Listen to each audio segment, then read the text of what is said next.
The show can't start until we crack open a bottle of Revelton. Whether it's their crisp, clean vodka, the bold spice of their rye whiskey, the rich smoothness of bourbon, or the original honey whiskey that started it all, every pour is a taste of craft and passion straight from the heart of Iowa. So pour yourself a drink, settle in, and get ready to relax, laugh, and enjoy the show.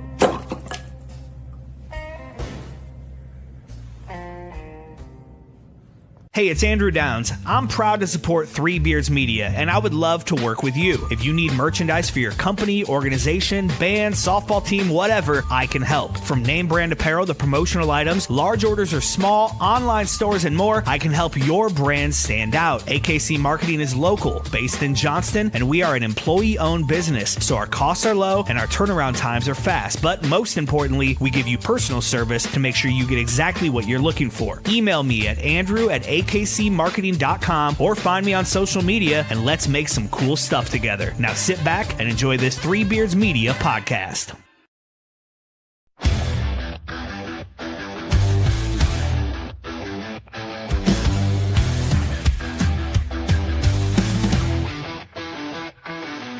Red and gold on the edge of the sky, feel the rumble, hear the battle cry.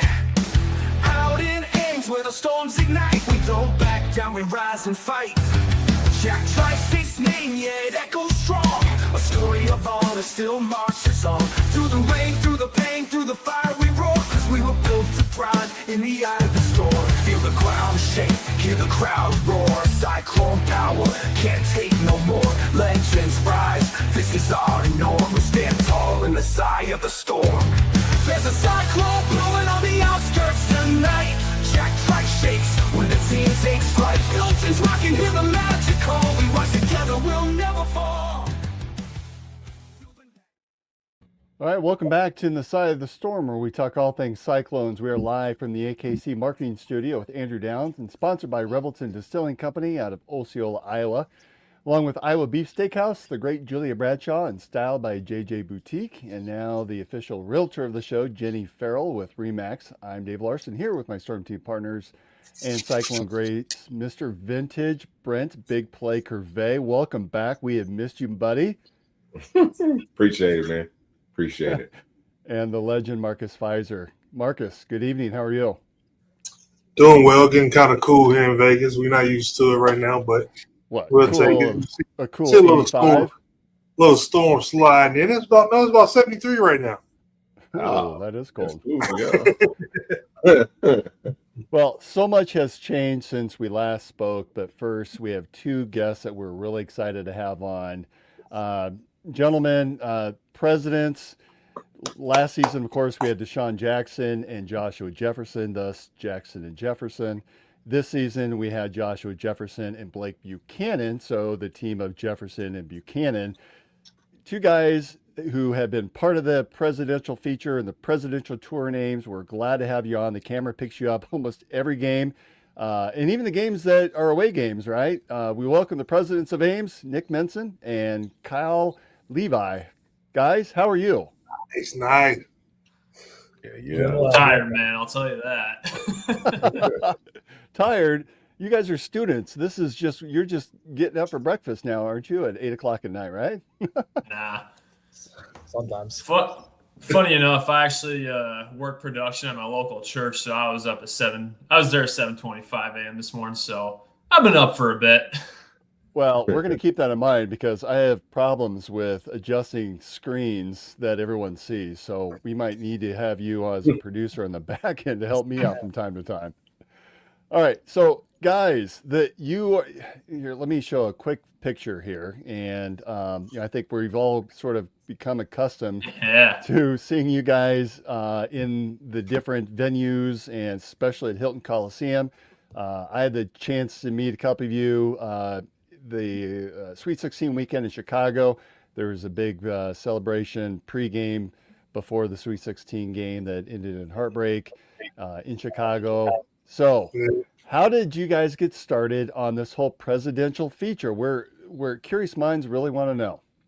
So the whole concept started, it would have been our winter break game not this season, but the one before against Kansas, the idea of the costumes was brought up by Cyclone Alley, which is our official like student section organization. Basically, they've came up with a lot of creative costumes for fans to wear during games, and it's really brought this section a lot of life. And during this Kansas game, we see these president ones, and me and another guy who was with me at the time were like, you know what? Sure, we don't have like our own like costume or like thing going for ourselves right now. Let's wear them because why not? And sure enough, we put them on, and then we even got the opportunity to crank the siren like before the basketball games. That was my first time doing it. I was a freshman at the time, so that was really cool.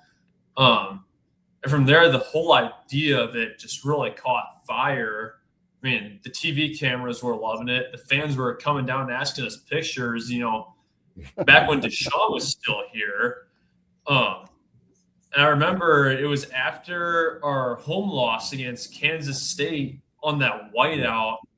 I talked to a buddy of mine by the name of Brendan Brody, who's been frequently impersonating Joshua Jefferson the last 2 years. He couldn't be with us here tonight. But I talked to him, and I'm just like, hey, you know what would be funny is if for our last regular season game of the year, we went to Manhattan as a joke with the president costumes and showed up just to see what their fan base thought.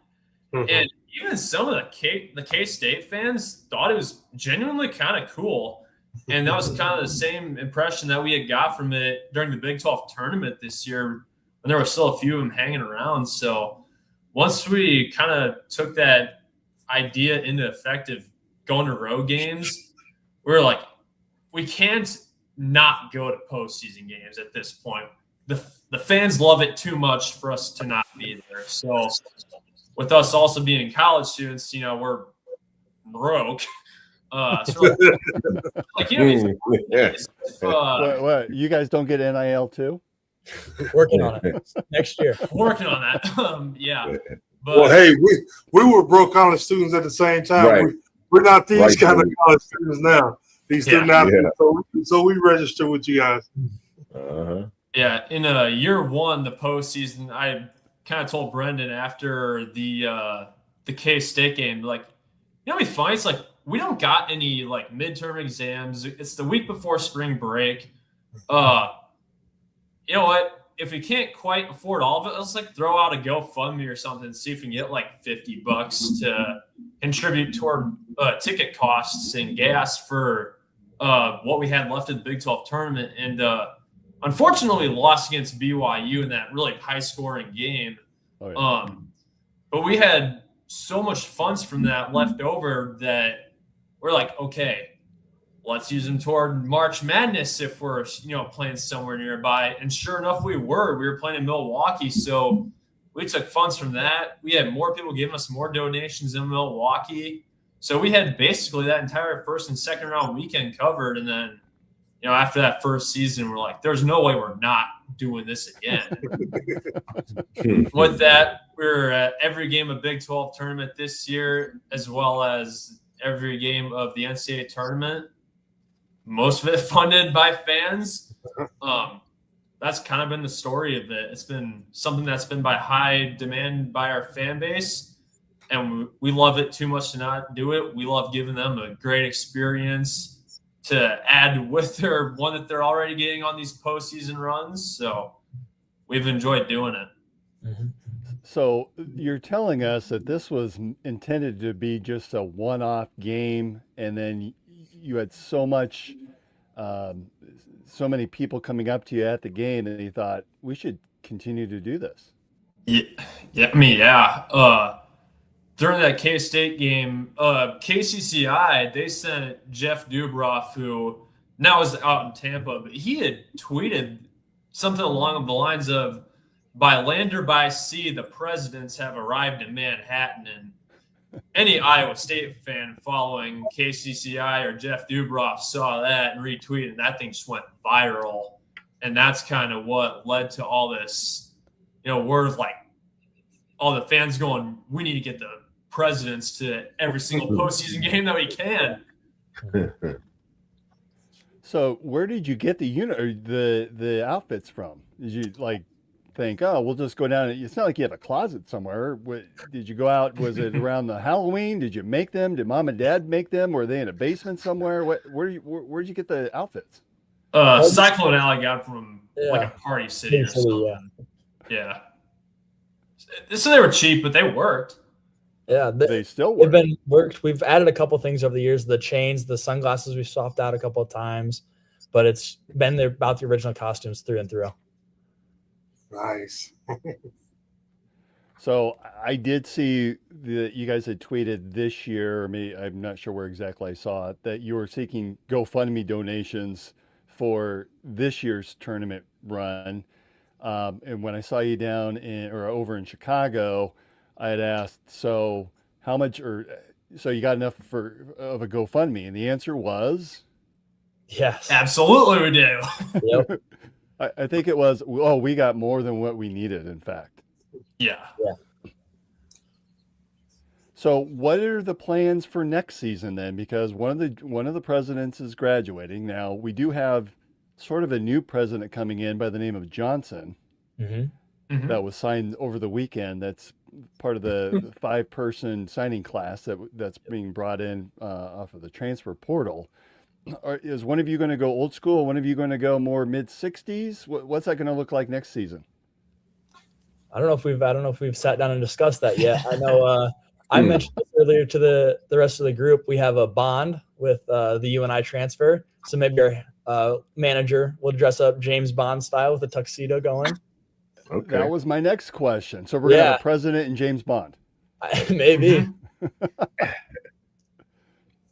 So how about this whole fame thing? Is this something that, you're sitting in class, we're walking around campus, do people know that it's you, that you're the president's walking around, or has there been any fame that's come with this? I'm going to I say haven't really received anything. Yeah, so no. I think when we throw the hats on along with the glasses, it makes it pretty hard to read our face. Mhm. At that point. So if anyone is even thinking about reading like, I don't know, jaw lines or something, other than that, it's probably people that we've already met before outside of the whole president's thing. Yeah. So the outfits are a little bit like when It's a Superman disguise. puts on his glasses. Yeah. Yeah. No one recognizes Pretty you. hidden in there. So where are you guys from? I'm from Northeast Iowa, kind of by Cedar Falls. So UNI was, I've been to UNI a couple times, but been an Iowa State fan all the way growing up. My parents both went here, so but about 2 hours from Ames. And Cal, I have heard you are really the backup, right? You're a freshman this season? Yeah, I got asked to come down to St. Louis because Nick had work and just kind of filled in when I could, and I was liked enough, and they accepted me into the group. This is let's face it, that's a pretty cool gig to get involved with as a freshman, to be able to go to these NCAA games and attend games at Hilton. Yeah, it's been fun. It's been super nice. These guys are super welcoming and super. I mean, you can see it when they're going around walking to people. They got the biggest smiles on their face. They're super happy to be involved in something that's got Iowa State written all over it. Nick, how about you? Yeah, so I'm also an Eastern Iowa native. I'm from Manchester, Iowa, which is right between Waterloo and Dubuque on Highway 20. And yeah, Cal had mentioned I had worked that first weekend. I do like freelance like TV production work on the side of kind of what I've been doing. So I was requested by ESPN to help work first and second rounds of women's March Madness in Iowa City that weekend. So yeah, I mean, I was going to be involved with March Madness one way or the other that weekend. So at that point, once I got the request, I was kind of nervous. It was like, crap, are we going to be able to get the presidents? Are we going to be able to find someone to, fill my shoes in St. Louis? And Cal Levi stepped up. Our guy Brendan, as well as our social media guy Landon, they said he did an even better job than I probably would have. And honestly, I'm not going to disagree with that. Oh man, Now, wait a minute. When you say social media person, is this the presidents have their own social media? Or yeah. Oh yes, we do have an Instagram, by the way. These guys are stars. Whoa! Yeah. Right. Superstars. huh? Yep.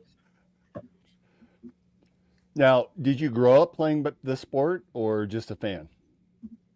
I've been playing since I was probably 6 or 7. Okay. I was just kind of a fan of it, and it does kind of sound weird for me saying it, considering I'm like 6'3", but I couldn't get the shooting part down, so kind of got to have both in order to be successful in it. Yeah, that's why Brent and I didn't go out. Hey, being tall doesn't help too much. I'm not that good at 6'5", so. What's the coolest part of this experience, playing the role of a president? Mm. There's a long list that I got to pick from here real quick. I can give us a couple. My favorite one is you walk in, like we walked in at St. Louis and the entire like bar just shut down. They looked at us, they go, "Oh my goodness," hands go up, everyone's cheering, yelling. It's just, you shut a room down when you walk into it. It's been super fun to see that. I will say that bar scenes when we walk in there's definitely a shift in where the energy is directed. I don't want to repeat Cal's answer because that'd be a little bit boring. I guess I maybe would say during like the Big 12 tournament in Kansas City, when we would go through like the Power and Light district, that kind of area where all the fans did like the pregame, like the pep rally, that sort of stuff. Just walking through like that entire like pit of Iowa State fans, and it's just like picture request after picture request because everyone wants to be able to like get that moment, and that's something that we love doing no matter where it's at. Some of the fans have been even like telling us like, you guys should charge for pictures, and we're like, no, we will never do that. 5-star culture. Like you're in Vegas or something, right? Yeah.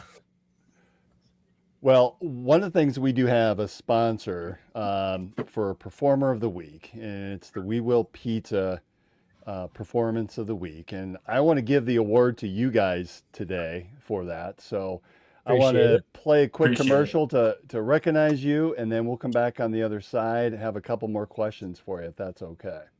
All right. Perfect. Let's be honest. Pizza is something almost every family enjoys. You're already grabbing one at the store. So why not choose the best tasting pizza that also supports a cause we all care about?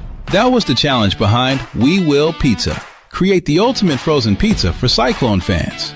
Big flavor, bold toppings, and options for everyone, including gluten-free choices that don't sacrifice taste. And if you haven't tried it yet, the real MVP? The breakfast pizza. Perfect for early kickoffs, tailgates, or watch parties when Hilton Magic or Jack Trice Energy is calling. Every bite helps benefit Iowa State student athletes, so your game day spread does more than just taste amazing. It gives back. We Will Pizza. Made for Cyclone fans, built for tailgates, and ready whenever you are. We will, you will. Cyclones will. All right, we are back to Inside the Storm, and on today's show, we've got Nick and Cal, the two presidents that have become a global phenomenon, or certainly local celebrities in our eyes. And so we wanted to honor you guys with the We Will Pizza Performer of the Week. Now, Nick, you made reference that you are in digital, right? Yeah, like kind of broadcast production, sort of like freelance type work. In what year are you? I'm currently a sophomore. Okay. And what are your plans after Iowa State? Kind of hoping to just kind of stay involved with the broadcast production route. I will say that on the side, I do high school like play-by-play for like sporting events in like Ankeny and the Ankeny Centennial High Schools. So I've kind of been thinking about play-by-play as a route as well to kind of get on the air. But if not, I've also kind of opened myself to thinking about production roles behind the scenes that kind of make those people on the air look really good. So that's kind of where I'm thinking. How do Brent and Marcus look to you? I don't know. I mean, Brent's looking pretty good. I mean, I'm not seeing any of the weird backgrounds. I don't know. I don't know if this is my place to be a critic or not. Do you guys remember watching? You're probably a little bit on the young side. Does Marcus Pfizer and Brent Curvey, do those names mean anything from an Iowa State fan perspective? I bet your parents will recognize both. Mm-hmm. Oh yeah. Yep. My mom says she watched Marcus. You played in Chicago a couple times. So We big played fan. a lot in Chicago. Mm-hmm. Mm-hmm. She said she Right. The guy's he's hung out with Michael Jordan too. Did get a picture with the statue. Yeah. Oh, when you were at the United Center? Yeah, that was a must-do thing on the list. Oh yeah, I've even done that. We all have. Absolutely. Absolutely. Took a picture in the summertime. Brent, Before what training about camp started. Brent, have you taken your picture with Michael Jordan? No, not even the statue. I haven't been to the United Center to take a picture with the statue. I think I might need to go to a NASCAR race, to get a picture with the real Michael Jordan now that now he's owner of a NASCAR team. Yeah. Yeah, it must be nice to be able to kind of do whatever you want at this point in your career. That you've made all the Nike money, and you've got your own shoe brand and clothing brand, and guy's done very well for himself. That's for Few sure. billion, not too bad. Right. Not bad at all. So, question for you two: if you were to dress up as a president or in some sort of costume, and would you have chosen the presidents, or what's one thing that you are thinking about as maybe the next step once we run out of presidents in Ames? I keep making the joke about with Killian having like a baguette, maybe a mime costume, a little French nod. I think that'd be pretty funny. I want somebody to do that. So if you guys do that, hit me up. I'll help fund that one. That's not bad. That sounds like fun. Nick, Don't really anything that know you of would any dress up ideas as? necessarily for me. I'll be real. There were a couple of men's basketball games I wasn't even like at home this year at Hilton that I was like working the TV stuff. So we had, other people in the costumes. So I haven't really thought about that, about what other costume idea we might have next if, we run out of presidents. I did tell TJ at Cyclone Tailgate Tour last summer, like, hey, if you keep recruiting presidents to keep the whole thing alive, that'd be, we would love it. I mean, I don't know if that's what he was thinking about when recruiting Jaquan Johnson. I'm sure he was probably looking at him because of his actual skill, not his name. Oh, yeah. But it is great to be able to have that sort of coincidental relationship there to keep the whole thing alive for next year. Now, have you guys been invited to any special events or anything? In the one that comes to mind is the Size House of Trivia is coming up in a couple of weeks. Is that something that you two are invited to attend?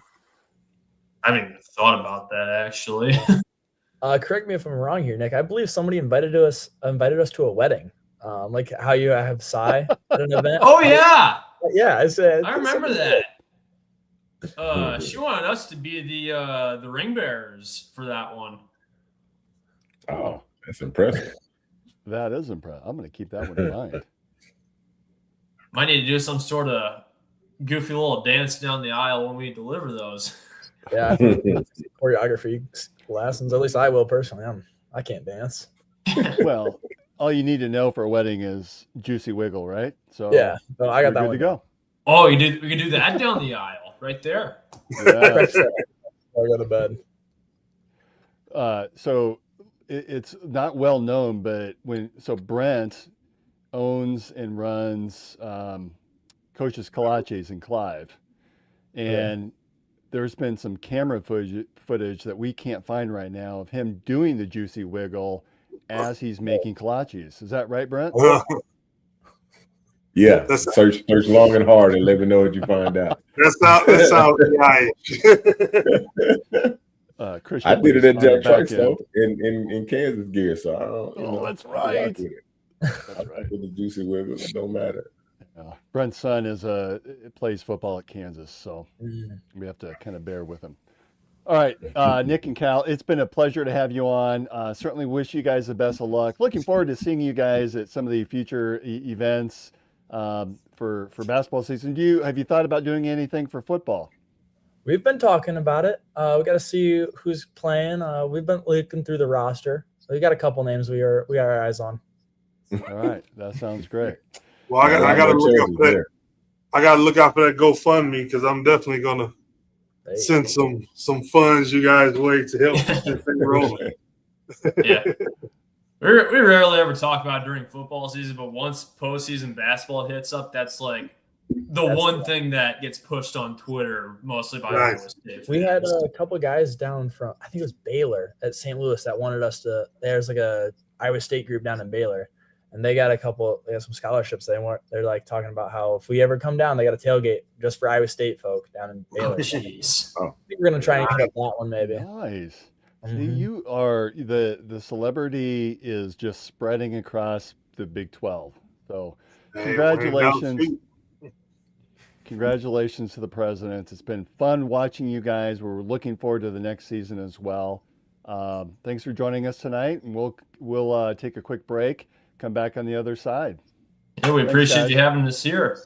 Thank you. Appreciate you guys. Thank you. In the heart of Des Moines, one name has stood above the rest: Iowa Beef Steakhouse. Step inside, and you enter a place where tradition still matters, where the atmosphere feels familiar, warm, and unmistakably Iowa. Service isn't rushed. It's personal, attentive, and rooted in genuine care. And before the main event, the freshest start in the city, our signature salad bar, crafted every single day. Then comes the reason people have returned for generations: Iowa beef, hand-seasoned with pride. Guided by flame, forged by heat. This is where flavor becomes legend. Served with the same care it was crafted with, a meal meant to be remembered. And whether the night calls for bold, smooth, or something in between, our bar offers a selection as rich as our history, including the old-fashioned we've become known for: balanced, timeless, unforgettable. And long after the fire cools, the glow of this place stays with you. Iowa Beef Steakhouse, 1201 East Euclid Avenue, Des Moines, Iowa, where Iowa comes for steak, done right. Gentlemen, let's be honest. Finding the perfect gift for your wife or girlfriend isn't always easy. You want something thoughtful, stylish, and unique, and that's exactly what you'll find at Styled by JJ Boutique. Julia Bradshaw and her team strive to be your go-to boutique for casual, boho, and chic clothing and accessories, helping women elevate their style one piece at a time. Located right here in Johnston, Iowa, Styled by JJ brings trendy, high-quality fashion that boosts confidence without breaking the bank. So, if you're looking for a gift that says, "I get you," instead of "I tried," head to Styled by JJ Boutique, because nothing makes her smile like feeling beautiful. Styled by JJ Boutique, where style meets confidence. Visit our Johnston location or shop online at styledbyjjboutique.com. Buying or selling a home is one of the biggest decisions you'll ever make. That's why choosing the right real estate team matters. The Jenny Farrell team with RE/MAX Concepts has been helping families across the Des Moines Metro find the right home since 1998. Born and raised right here in the community, Jenny understands the neighborhoods, the market, and what truly makes a house feel like home. Whether you're buying your first home, upgrading your space, or preparing to sell, the Jenny Farrell team provides expert guidance every step of the way, from market analysis and listings to negotiations and closing. Their consultative approach means you'll feel confident, informed, and supported throughout the entire process. Jenny Farrell Team, RE/MAX Concepts. Call or text 515-779-7500. Visit jenniferfarrell.remax.com. Experience you can trust. results you can move into. When you walk into Coach's Kolaches, you might be a little overwhelmed by all the great choices, but do not be overwhelmed by how to say it. What's a colache? Oh, cola cheese? Colache? Kolaches? Kolache? Like the shoes?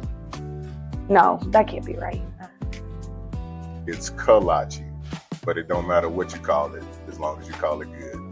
Start your morning the Coach's Kolaches way. Every single batch is made fresh at sunrise by Coach himself.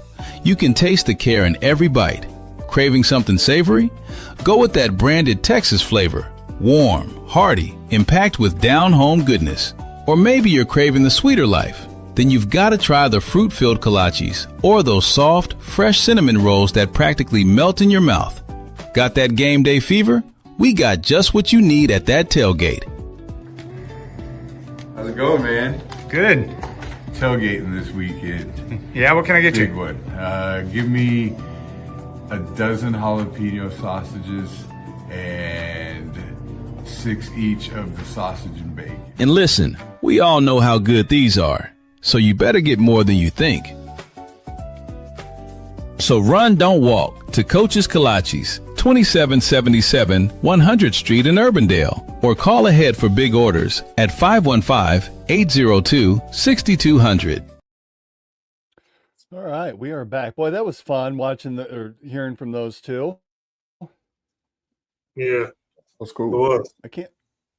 I can't say when I was a student that we were doing anything all that excited. I know at football, the football team was not that successful, so we sat in the upper tier, and we always would get baked by the sun. And I think at most, Troy Davis, it was one of the I think I might have graduated his senior season or his freshman season, so he didn't play that much.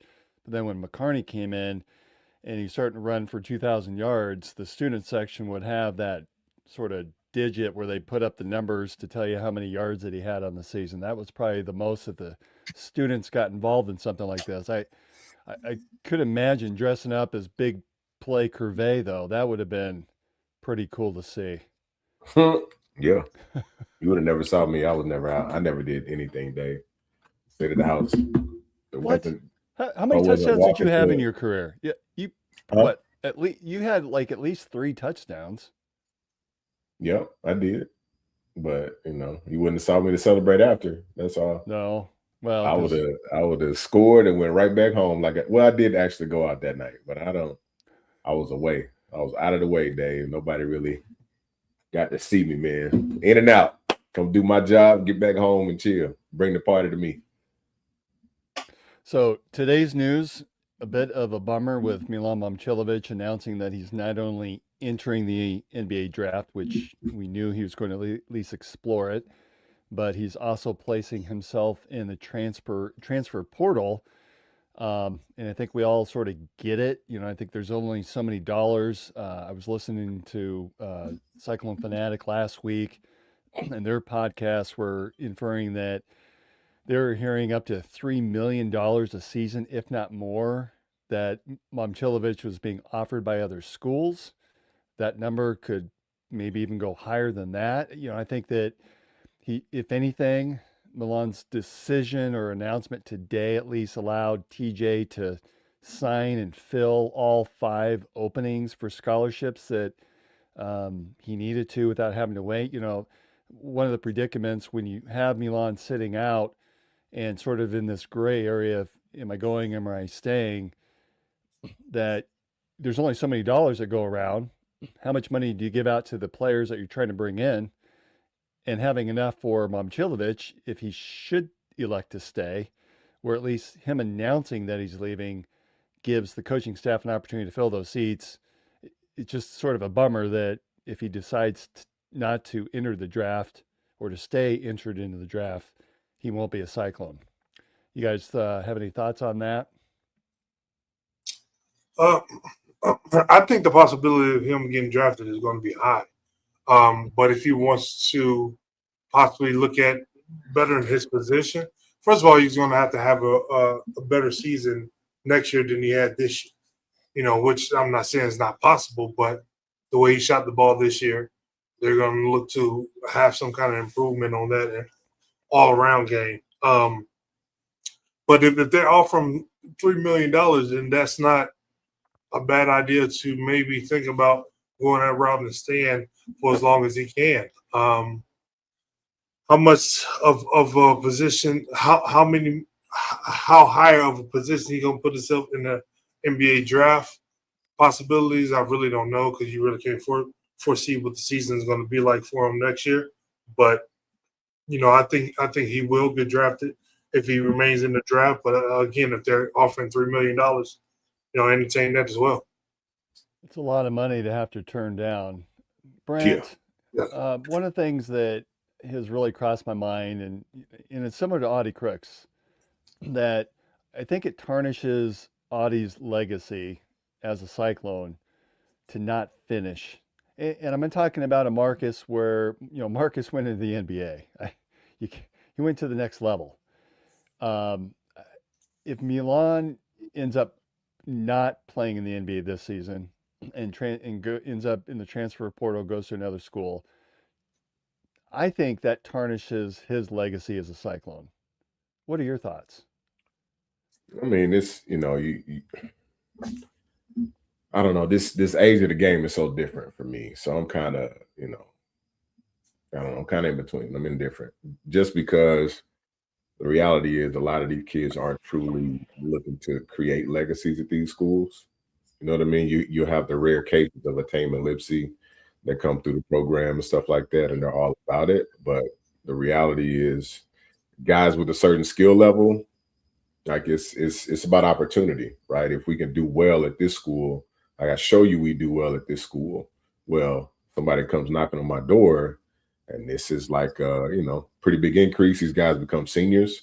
So they're like, wow, if I got one more year, I kind of want to, you know, make the best of the opportunity. So, you know, I hate it for him. I know Audie's an Audie girl. I'm sorry, an Audie girl, but an Iowa State girl, an Iowa native. But you know, it does suck in a sense for someone like her, because you kind of see Taman in Audie's journey, right? Just kind of being here and wanting to stay home. But, you know, her wanting to go out and explore something else her last year, I see a lot of kids kind of doing that now. You know, so last year they gave the school all this time. So I want to experience another, you know, place and maybe another financial opportunity, and before they, you know, take their next step. So I can't fault them personally. That's kind of my own take.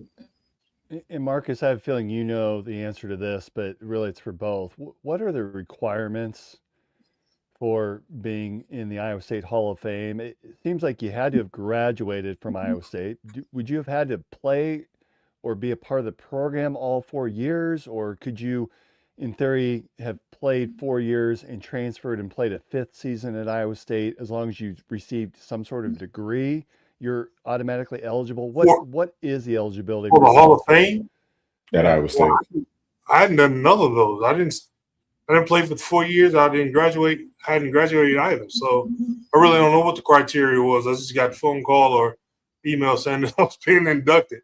I mean, I was living life as a father, and I was just alerted that I was being inducted. So, I mean, you know, how I've been for the last 10, 15 years is just, you know, coaching, raising children, you know, being a fan of the sport, not really, you know, like I say all the time, a lot of the you know, memorabilia and stuff like that, I got a lot in my parents' house, not here out here in Vegas. I just, you know, just a fan of the sport. So all that type, different things, you know, the retirement of jerseys and numbers and all that, like I really couldn't tell you, you know, what the criteria of any of those things are.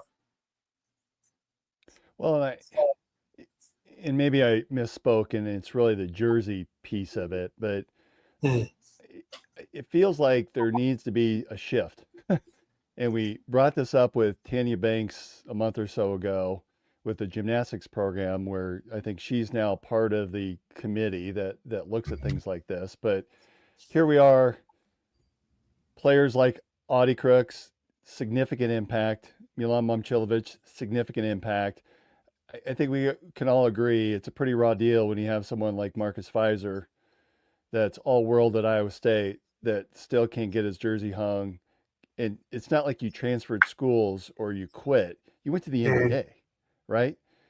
And now we've got players that are not going to be finishing and they're transferring to another school. Like, can we give a break towards the guys and gals that went into the professional realm versus those that transferred to another school? It just seems like a bit of a raw deal. And I may be on my high horse on this. And I know you guys are probably pretty passionate too.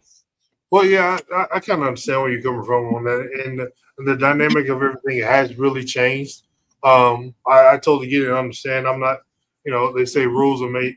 They say rules are made to be broken like records. Some people say that, but I've never been the one to say, the rules should be changed. If that was the rule that was there before me, that was a rule that was there after me.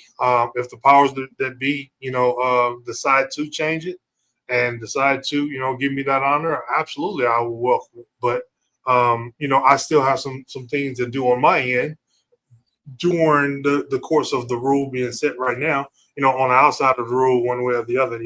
Finishing school is not only to get my jersey or my number retired one day, what have you. But it's going to be quite different from here on out. I have some college students, some student athletes in college now that I coached in high school. There are juniors and seniors that have been on 4 programs in 4 years. And it's like, man, I didn't even know this guy, here and there and bounce around. It's like, it's just the nature of the game right now. So a lot of that is going to, I think you're going to see more people not being inducted into Hall of Fame because people are not staying around as long, unless you have a Carmelo Anthony freshman year. That don't come around. But the box. He also won a national title. Unless you have that type year, So if you have that type year, then that makes a little bit of a difference. But you're not going to see many 3 or 4 year guys. Brent mentioned Taman. If the NIL had came up 3 or 4 mil for him, I know he's an AIM kid, but 3 or 4 mil goes a long way to names and anywhere else if he doesn't decide to play pro basketball, get that opportunity. So you gotta think about that. I think about that really, really deeply now. Also having a son that's coming up and getting ready to be in this same dynamic, and I just take it one step at a time and see what happens next for all of these kids. So a guy that you made reference, Taman Lipsey, I saw that he was invited to there's a pre-draft event at Portsmouth that he's included on that list. What's that experience like for a young guy like Taman Lipsey? I don't know. I didn't go to any pre-drafts. Oh, really? No, I mean, when you're slated, possibly specifically top 5 or top 10, okay. You pretty much don't have to go to those type games because you just don't want to risk the chance of getting injured. A lot of the top lottery teams don't want those potential players in those camps. Not to say that the skill level or anything like that is anything different, but if you've been on that radar so high for so long, you're not going to see Peterson or DeBonsa or Cameron Booz at those type. Got come down on somebody's foot and pop a knee, then that changes the dynamic of what they're looking for in the draft. So, but I just know it's going to be real busy for him. He's going to visit a lot of teams, get seen by a lot of people. It's going to be a lot of fun at the same time. You get a lot of free gear, a lot of free travel, a lot of professional accommodations and things of that nature. And but the most thing about it is, if he's not selected and he gets to be a part of a NBA Summer League team, with his skill set and everything like that, he's going to be able to show what he's able to do and get picked up. And if that doesn't happen, he goes the route of going overseas, he's going to be a high value player that making high 6 figures or maybe even 7. So it's going to be good for him. A heck of a weekend by TJ, adding 5 players from the transfer portal. So the transfer portal taketh, the transfer porter giveth. So Hey. we had 5 guys come in for visits this weekend, and all 5 signed on the dotted line. So Ryan Prather, a Robert Morris guy, 15.7 points per game, 3-point shooter, 6'5", so he's got a little bit of height to him from the outside, has a high assist to turnover ratio, which we know that TJ likes, and he's had the comfort of Tamin Lipsey for the last 4 seasons. We made reference earlier in the day with one of the new presidents, Jaquan Johnson, coming in from Bradley. What I like about him is MVC Defensive Player of the Year. I think that says a lot about what TJ's been going for, as well as he's a first-team All-MVC player. And he's a scorer, too. He scored nearly 17 points a clip. Probably the downside on him is he's just 5'11". So that's maybe the downside. But if you can score and you play defense, I think we can be comfortable with that. Taj Manning from Kansas State, 6'7". Leon Bond from Northern Iowa. He played at Virginia with Blake Buchanan before he spent a couple seasons at Northern Iowa. 6'5" guard, averaged nearly 12 points a game. He too was an MVC All-Defensive, was named to the MVC All-Defensive team. And then the 5th player, Trey Singleton from Northwestern, another 6'8" guy. So getting big down low. He's just he just finished his freshman season at Northwestern, so he's got 3 years left. So a lot of size, got some talent coming in that, well, it's going to hurt to see a player of the caliber of a Tamin Lipsey, of a Nate Heisey, and certainly of a Milan Momcilovic. We've got some guys coming in that should be able to fill in, and it'll be exciting to see how all these players sort of blend together with the guys that are staying over. On the women's side, Chris Shipley texted us tonight that Jada Williams announced her commitment to LSU, and Kim Mulkey. Should be quite interesting fashion show down in Baton Rouge next season, because those two, I mean, we've all seen Kim Mulkey dressing up on the sidelines, but if you follow Jada on social media, she likes to do some different outfits as well. So I think that should be very interesting. Elisa Williams is transferring to Indiana. Nothing yet from Audie or Addie, although I did see that Addie Brown was set for a visit to Oklahoma. I think there were 2 other teams. I want to say one was Vanderbilt. I can't remember the third one that was on that list. So we may hear a little bit from them coming up. Brent, football question. Not sure if you saw, but 2 games that 2 Iowa State football games are being moved from Saturday to Friday night. So the game at BYU has been moved to a Friday, as well as the game at UCF is being moved to a Friday night. What are your thoughts on Friday night games, especially the travel? Because you're talking probably the 2 furthest distances for Iowa State to travel to are both going to be on Friday nights. What does that look like for the team playing on a Friday?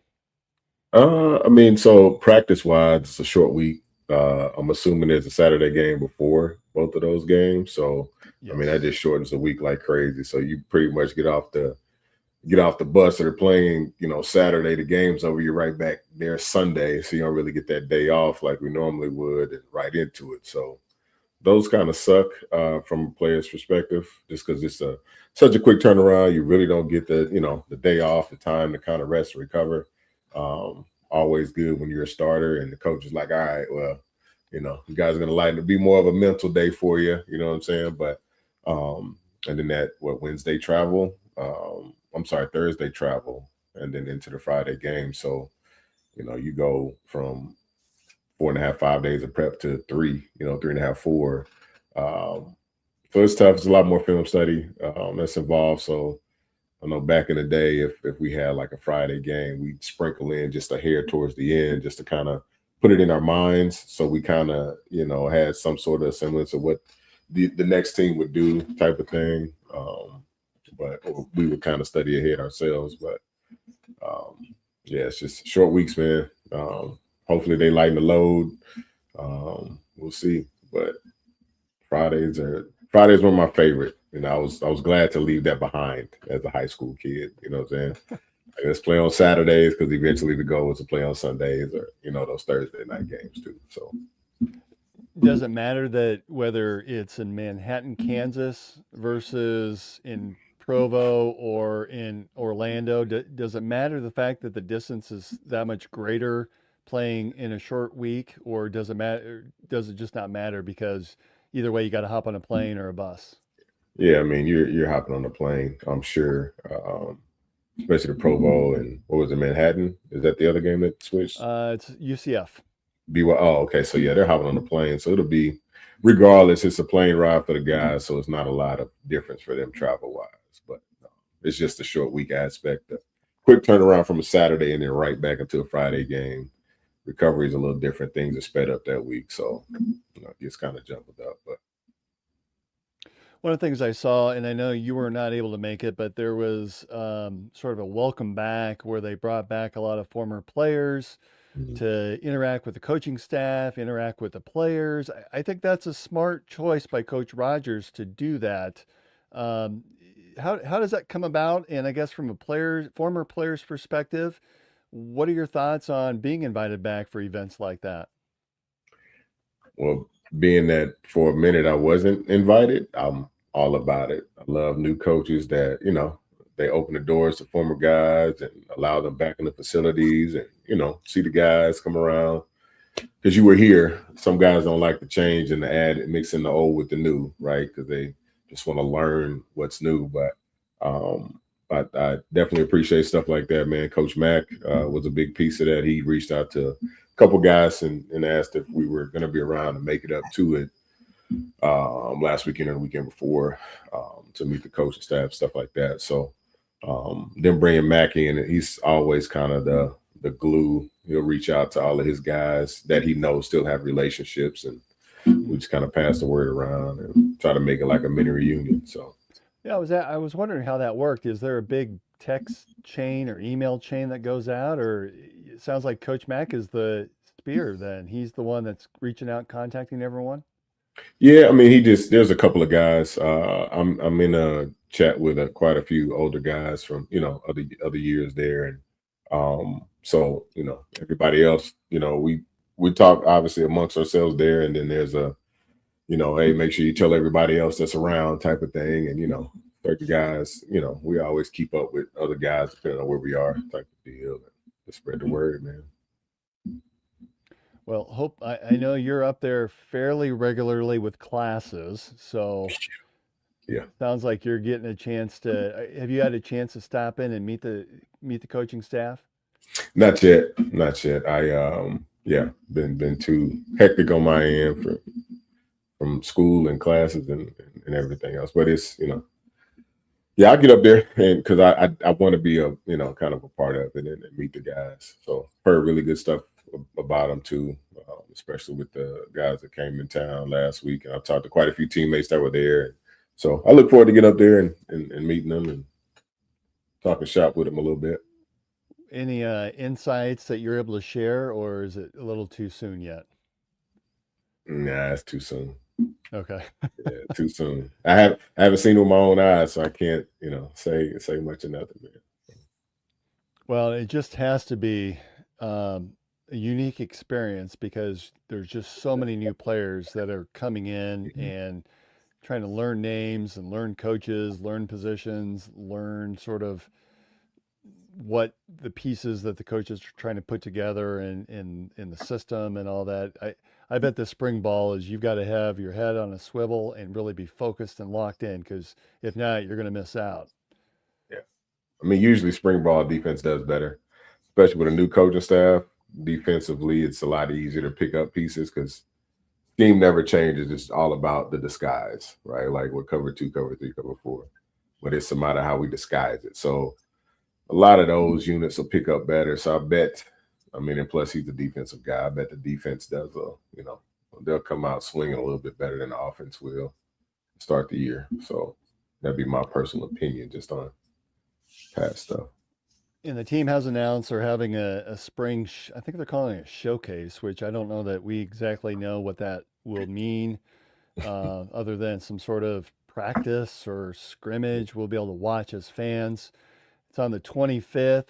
what are some things that we as fans should be looking for? I think a lot of times you're looking for a lot of scoring, you're looking for excitement.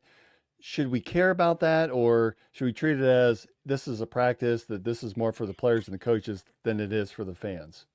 I think fans should come into it with, we got to see who we want to enjoy and cheer for the most, because they don't know anybody anymore. So I think fans should just come into it excited to see new guys, put faces with names, and find out who to cheer on. Because early spring ball, these guys have been together a couple months max, so a lot of communication still yet to happen, a lot of gelling to do. So I think it's one of those, not be so critical, just see the guys, and be excited for the fall, because there's going to be some work to do. So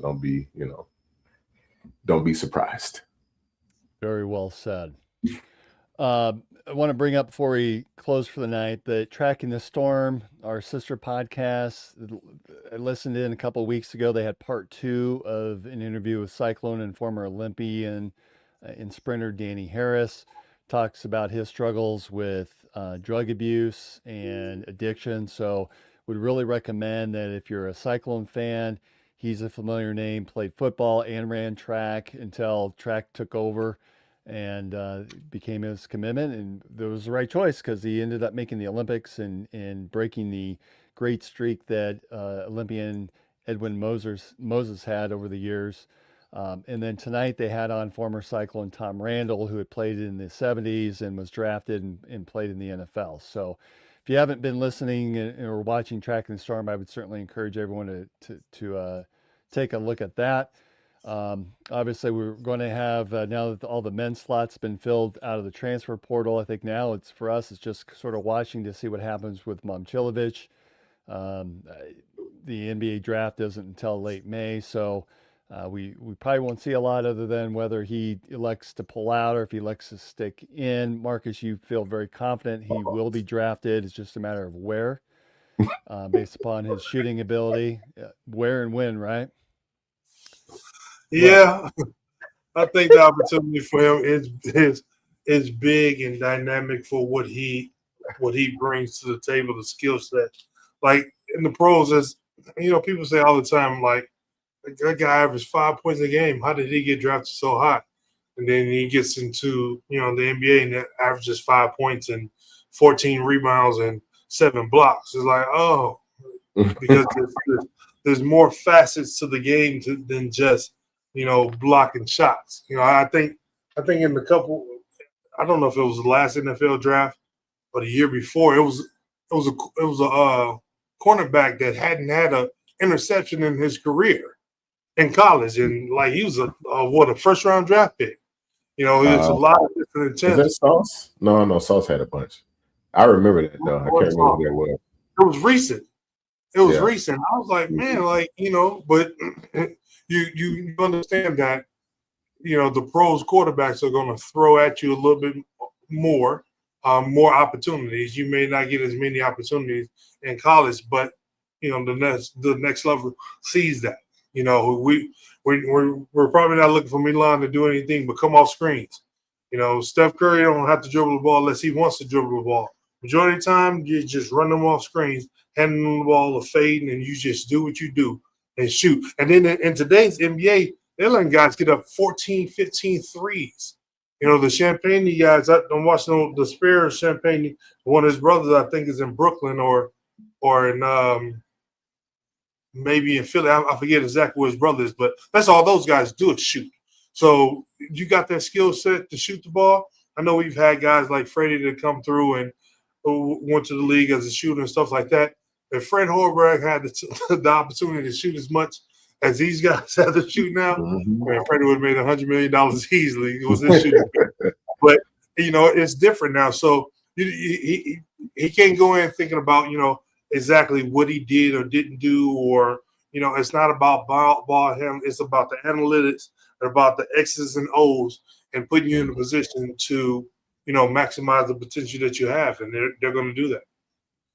Have you guys seen the NCAA, one of the proposals that have come out about you get 5 years to play, and that's it. You can transfer in some proposals you can transfer as much as you want, and some you can transfer one time, but it's 5 years to play, and that's it. Regardless if you have an injury or not, it's 5 years. I think the only variances from that would Yeah, be they shut that down. religion. Oh, they did strike it down. Yeah, that was. I think they shut it down last year. They Well, may but be I think- trying to. I thought think- it I just think- came up. The NCAA was going to relook at that again. That's what I think they're trying to relook at it, but they shut it down last year to where one of the bigger reasons why they shut it down is even with Division II, and I think junior college players, because now before junior college players was the freshman and sophomore year, then you had 2 more years left in the higher level, or possibly 3 if it was a redshirt or whatever. Now they're giving them as many years as you play at junior college. Once you get to D1 to the next level, you come in as a freshman. And so I think that was a straight off, because they're giving the younger kids the opportunity to now go to JUCO. The JUCO route is so much higher now, because kids don't care about going JUCO now, because they're getting a lot of experience and they're not worrying about their clock starting at the NCAA level.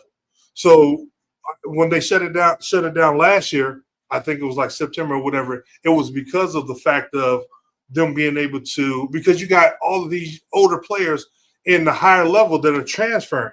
And I don't care, you could be a McDonald All-American, but if, you could be a McDonald All-American, but if I got Milan Vucinovic leaving Iowa State that's coming in that's proven, your McDonald All-American boy going to be on the bench, because, I'm bringing him in for $3 million, he's going to be starting. So Right.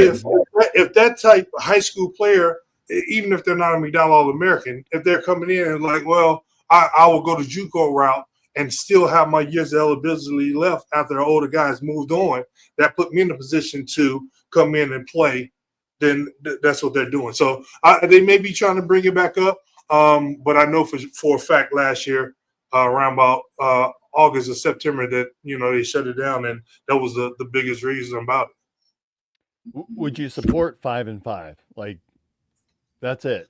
We're not giving any more exceptions outside of the pregnancy. I think pregnancy was one, and like a religious. So think of the BYU kids that go out and serve for a year and then come back. What thoughts on the 5 and 5? I don't know. I think I'm probably a little bit in the middle. I think I would be not so much not for it, because even so much, like I had a kid who went to a school in Texas, D1, that went back to JUCO. So he played his freshman year in NCAA. Now he's back in JUCO, and so like once he comes back, he's just going to be a sophomore, because those JUCO years are not technically going to count. So I think that's what they're trying to gear more so as, okay, if you're here and it doesn't work and you still got the 5 years, you can go back down there. As long as your 5 years are here are what they are, once they add up to 5, then let's leave it there. Because there's all kind of crazy. So we got guys that's playing now, I think in football, that's been in college for 8 years. Like, I don't know how they pull that off or why they will even want to pull that off. But, so there's a lot of that's into the totality of it all, but I think that's the biggest thing that they're trying to gear towards. If it's not working out right now, you need to get a little bit better, stronger, whatever. You go down to a high level junior college, spend some years down there, i.e., a Cam Newton left Florida, went, to Blinn, and then went to, Auburn or wherever, and, had success from then on. So I think that's possibly what they're gearing at. Brent, Yeah, I mean, I like the idea of finding some sort of way of limitation, because when guys are playing 8, 9 years and all of that, like for me, that's overkill. Like y'all are damn near 30 years old playing college football without being to the military, without going to the military first. Like that's a problem for me. I do get like there should be caveats built in. So I'm okay with like a 5 year with caveats. The coach leaves or gets fired. I think you should be able to, leave or some kind of way, maybe get a year back type of deal. Or if you have to medical, like, because guys will blow a knee out and you're missing a whole year. You tear an Achilles, you're gone for the season. So I don't think that should be counted against you. So I think we can find some sort of way to limit this, because I think once we get past 6 years, like we get into 7 and 8, that's too many for college guys. Because now, I mean, the reality is 25-year-old Marcus against 19-year-old Marcus. It's two totally different people. You know what I'm saying? But now they're on the same court. I think that's where you kind of run into the issue, you know, for me. But then again, you also have the ones that never started their clock at all. You know, like the rapper thing of Tootsie that's down at LSU at 26 years old as a freshman. And, you know, he's working out and he played high school football. And apparently from some clips I've seen, he has, you know, some wide receiver skills and could possibly, you know, as an older player, make it as a walk-on. You know, you don't really need a scholarship because you got money from being an artist. But then would you, like, how do you, because are you going to give him 5 years? At 26? Yes, but that's one of those caveats, right? Like if you never tapped into your eligibility, then obviously it's there. Because also to not play a sport for 5 years and to hop back into it, that's going to take a hell of a commitment to come back in and compete, right? And be off that long. Does wonders for your body, but it'll also catch up to you too. Because the older you start, you know, those injuries catch up to you. You start to recover a little bit slower than those, you know, 18, 19-year-old fresh bodies. So I wish I would have written it down, but I'd heard on a podcast or a show somewhere that there's a 60-year-old guy. I don't want to say it's a junior college, something small you never heard of, that is out for spring ball. Yeah, in the sun. Oh, and he's with the son too? Well, yeah, his son like 24 or something like that. Wow. Yeah. I don't think he's 60. I think he's like 40. I think he's about my age, 44, 47 or something like that. And his son, but they say his son is like 24 or something like both of them was damn near too late. For real. I remember seeing that. And then it was football. And I was like, yeah, that ain't going to last long. I didn't realize they allowed walkers out on the football field. Man, that's great. Man. You don't need a stretcher. We'd all do it. We would all do it today. If they said, we'll give you 1 year, wouldn't you go back? Shit, if I'm getting some of the NIL that they getting now, yeah, that's different. But to go back just because, hell no, I ain't going back just. That's definitely different. If I was saying 3 million, 5 million, I say I was see you in 27, 28. Right. Still be there. You get a little time. Let me recover. Let me get this body right. We'll do it. I need about 12 to 15 months. That's it. To get ready. I'm with you. Shit. Well, the good thing is that you were under Mac and then under Eustace, so you know the tough life. So you'd survive, I think. That's young spry. I guarantee you right now. If Curvey did a scoop when he went to that score, he's not turning backwards. No. He's on the oxygen machine. They'll be happy to cross the finish line. Doc. I'm not worried about nothing else. Down on the goal line right there. Just with you and your walker. Man, please. Hey, Milm in the lane, I'm shooting at 3. We're not reliving that one. Oh, I would pay to watch that. I'll tell you that. I would pay to see it. So back in, it might have been the early to mid 80s at the All-Star break, they would have, forgive me, but like an old timers basketball. So they bring back the players from the 60s and 70s to play kind of like the old timers, that a lot of old timers game that baseball has, like the Yankees old timers game. I think that'd be fun to have a old timers Iowa State, whether it's football or basketball, bring some of you guys back. That'd be fun. That'd be a good time. Straight. Pollard, you hear it? These guys are ready to go. Straight expedition, just for the laughs of it. We plan on one end. That's it. and it may be 3-on-3. I would take that. That'd be a lot of fun. That'd be a lot of fun.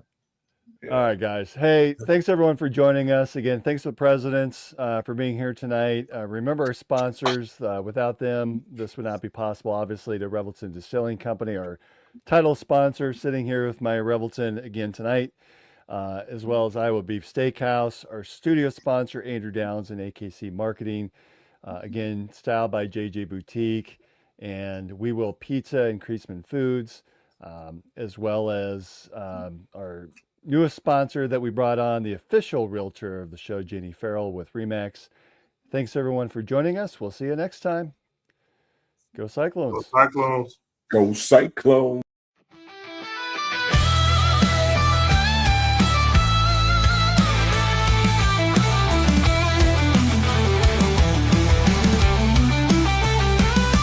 There's a cyclone brewing on the outskirts tonight. Jack Trice shakes when the team takes flight. Hilton's rocking, hear the magic call. We rise together, we'll never fall. There's a cyclone brewing on the outskirts tonight. Jack Trice shakes when the team takes flight. Hilton's rocking, hear the magic call. We rise together, we'll never fall. CYCLONES, Cyclone Nation, we're the best.